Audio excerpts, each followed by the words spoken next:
Alongside head Javelina baseball coach Jason Gonzales, I'm Mark and Sarah on JavelinaAthletics.com. Coach, you guys get an 8-0 win today against Arlington Lake. You've won a couple in a row now. Started off really well. You guys pick up 2 runs in the first inning when Austin Ingraham went deep. Was it important to jump out to an early lead today? Absolutely. What we wanted to do was play a lot of people. There's a lot of guys that needed some at-bats. We needed to throw a lot of pitchers.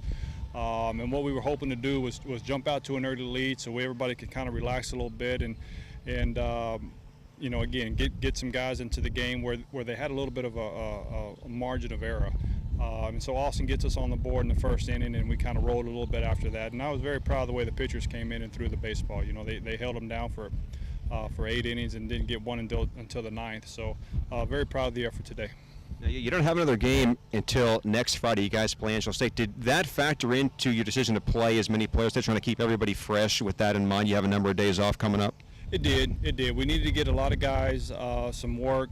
There's a lot of guys. I mean, every single guy on this team works extremely hard, and so you want to get those guys an opportunity to get their uniforms dirty as well, and try to get a little momentum headed into an off week.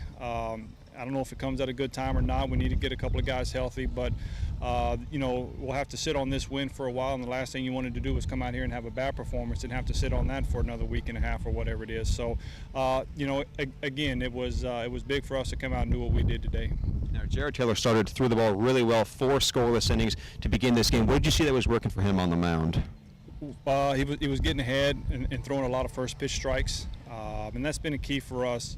You know, our pitching staff makes us go. You know, we'll go as far as those guys will take us. And last weekend we had a couple outings where some guys, you know, were behind in the count. We walked a little bit more, a few more hitters than we normally do. And so with Jared today, he was able to come out, dominate from the first pitch on. A lot of first pitch strikes and filled up the strike zone. And when you can do that and kind of relax a little bit, and we got him 2 early runs, he's able to attack and you know, charge some hitters instead of having, you know, a small margin of error like that. So it was good to see what he did today. Now, he threw those 4 innings, was being pretty efficient through the first 4 frames. Is there any temptation to send him back out there for the 5th, see if he could qualify for the win? No, there wasn't.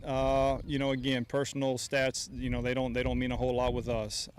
You know, unfortunately for him, that was never an issue. We actually had him going 3, but his pitch count was down, and again, we needed to throw some other guys, and so it worked out as good as it could have.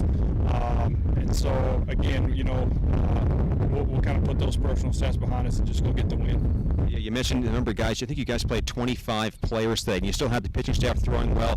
Once you started going to relievers and having a pitch one inning at a time, you saw the lineup producing runs, even as you subbed guys in and out. How happy did it make you to see the team still producing and playing well, regardless of seemingly who you put in the lineup or on the mound? Well, you know, again, we tell our guys all the time, if we call your name or number and you're in the game, you know, the expectations are for you to go out there and do the job. And so, again, I think that's what we're trying to build in terms of a culture is it doesn't matter who's up there, but they got a job to do, and it's not, you know, this guy's going in or a second team or any of that. It's you know, when your number's called, you got to produce, and a lot of guys did that today. So it was very fulfilling to see those guys that work extremely hard, but may not get enough playing time, especially the playing time that I know they would want. So when they did get in there and they did produce, you know, it was very proud for me to watch those guys do what they did. Well, Coach, congrats on the win today. Thanks for the time. Anytime, Mark. Thank you. He's Jason Gonzales. I'm Mark and Sarah on JavelinaAthletics.com.